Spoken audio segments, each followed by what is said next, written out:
Қайырлы күн, құрметті көрермендер. Мен бүгін құймақтан жасалған шоколадты торт жасаймын.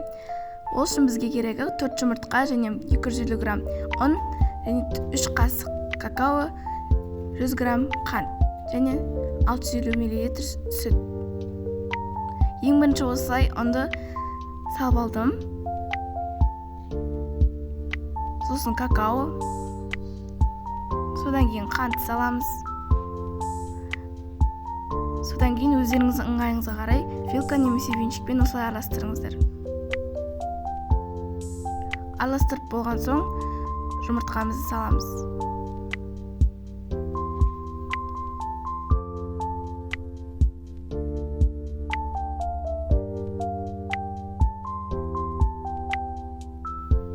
Бәрін қосып болғаннан кейін жақсылап араластырып аламыз. Содан кейін сүтті жайлап осылай құя бересіз. Жай-жайдан қойып, венчикпен араластырамыз.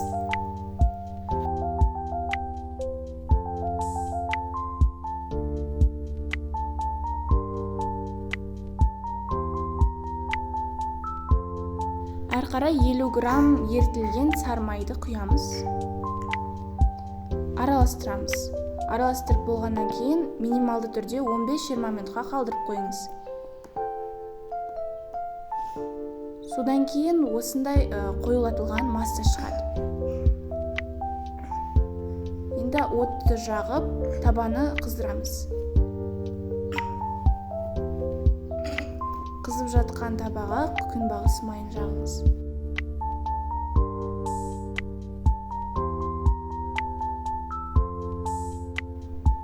Таба қызғаннан кейін құймаққа арналған массаны табаға айналдыра құямыз.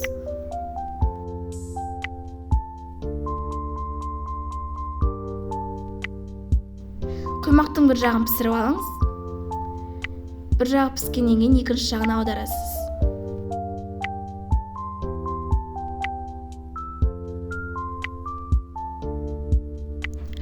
Дәл осылай жалғастыра бересіз.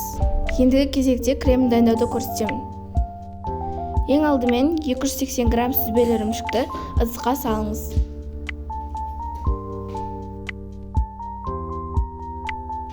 Енді 4 ас қасық какао ұнтағын салыңыз. 5 ас қасық қоюлатылған сүт құйыңыз. Миксермен араластырасыз.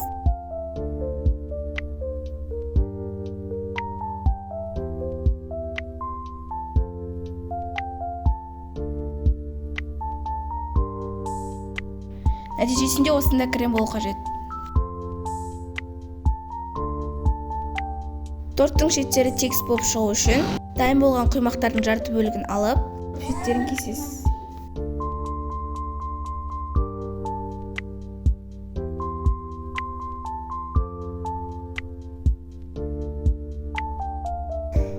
Қалған бөлігінде дәл осылай кесіп, екеуін біріктіреміз.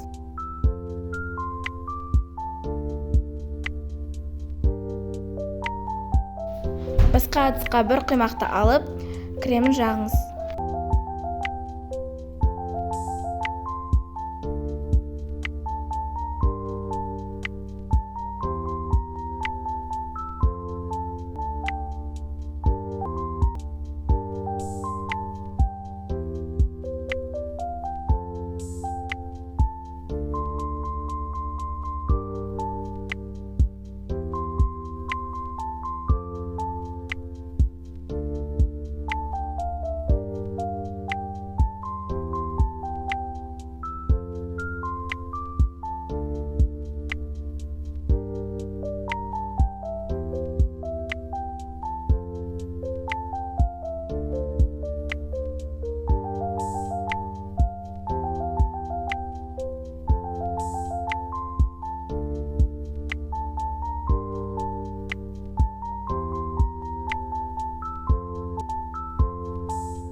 Дайын болғаннан кейін крем шетіне жақсаңыз да жақпасаңыз да болады.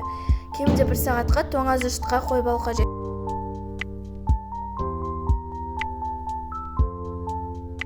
Тортты өз қалауыңызша безендіріп, содан кейін менің арнама тіркеліп, қоңырау шанын басуды ұмытпаңыз. Ас болсын!